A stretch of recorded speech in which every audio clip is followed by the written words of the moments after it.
guys, welcome back to the channel. Just thought I'd do a quick little video here on the new IRC GP-1s that I put on. Well, not new, but new to me. Well, they are new, but I've had them for a little while. So I knew that one day I'd want to put some knobbies on the CT when the factory ones wore out, and I was looking around one day for something else on Dennis Kirk, I think, or Chaparral, one of those two, and I found that they had some of these on sale. So I was like, well, they're pretty nice looking. I didn't know if I wanted the Shinkos or these, but they were a great price. I went ahead and got them, stuck them up on the shelf. And so basically, long story short, we're going to the Smoky Mountain 500 last weekend. And the previous week before that, I thought, well, the rear tire's getting wore, not terrible, but it's going to be muddy possibly because it's rained for a week.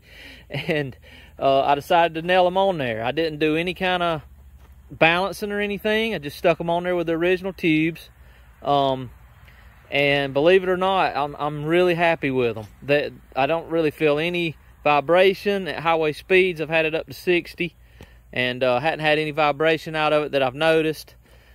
And the off-road has just been great.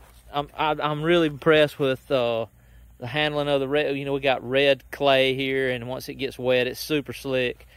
I did have them aired up about 28 pounds for the road because I had to get a little bit of road riding to do. But I found out that you really need to air them down some. It was a little bit bouncy.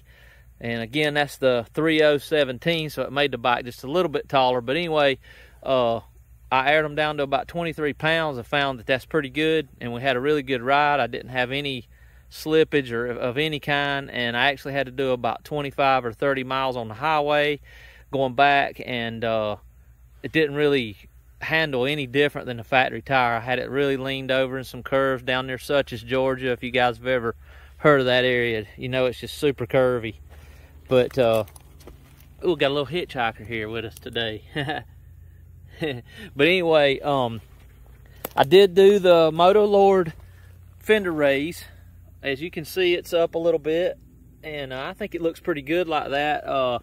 It did clear, but it was super close in here, so I would recommend doing that.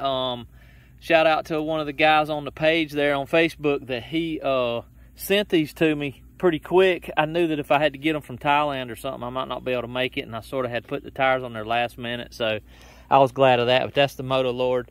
I'll try to find the link and put it down below. And other than that, I'm just super tickled with them. I think being a factory brand, they're a quality tire. They mounted up good. I didn't have any, you know, some of the cheaper tires have a hard time getting it to center up on the rim without putting a lot of air in it. I didn't really have that issue. So I'm really impressed with them. Now I will say that if you do these tires and you want to use the side stand is going to be a little short. You either need to put a little foot on it or carry a hockey puck with you or something. Or use the center stand. It doesn't really affect the center stand. You can still put it up on the center stand and, you know, lube your chain and all that, and everything still clears. But the side stand there is a little short. You can see there I found a rock here in the woods to keep it from going over. So, especially I use a roto pack on the back there, right there on the back, and when it's on there and full of fuel, it'll really try to pull it over, especially with the box full of stuff. So, but again, super happy. I was going to do a little ride-along video, but I'm just doing the cell phone quick today instead of the GoPro. But I'll tag a little video on here, maybe from a ride, maybe or something, so you guys can see it. But I'm super impressed with it. So I won't waste you guys' time anymore. Again, that's the IRC GP1. I believe they call them Trials GP1 maybe or something. And I'll try to tag a link for those two as well down there. So I appreciate you guys watching. Come back for the next one. If you like what we do, give us a little thumbs up there and think about subbing to the channel. And we really appreciate all you guys' support. All right, guys, have a good one. All right, guys, one thing I did fail to mention before, I was going to redo the video, but I can just add this to the end. When I did these 3017 tires, before I ever rode it, I did the 13-tooth sprocket at the same time.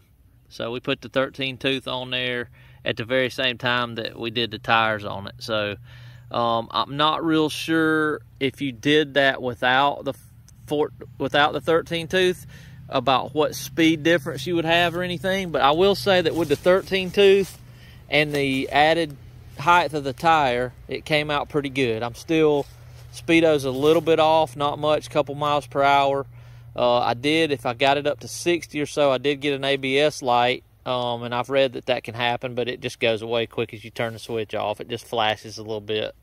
But I didn't really notice any, you know, like the rotational weight of the tire causing any more, you know, problems than the factory tire too much. It didn't bog or anything. But then again, like I said, I did do the 13 tooth at the same time.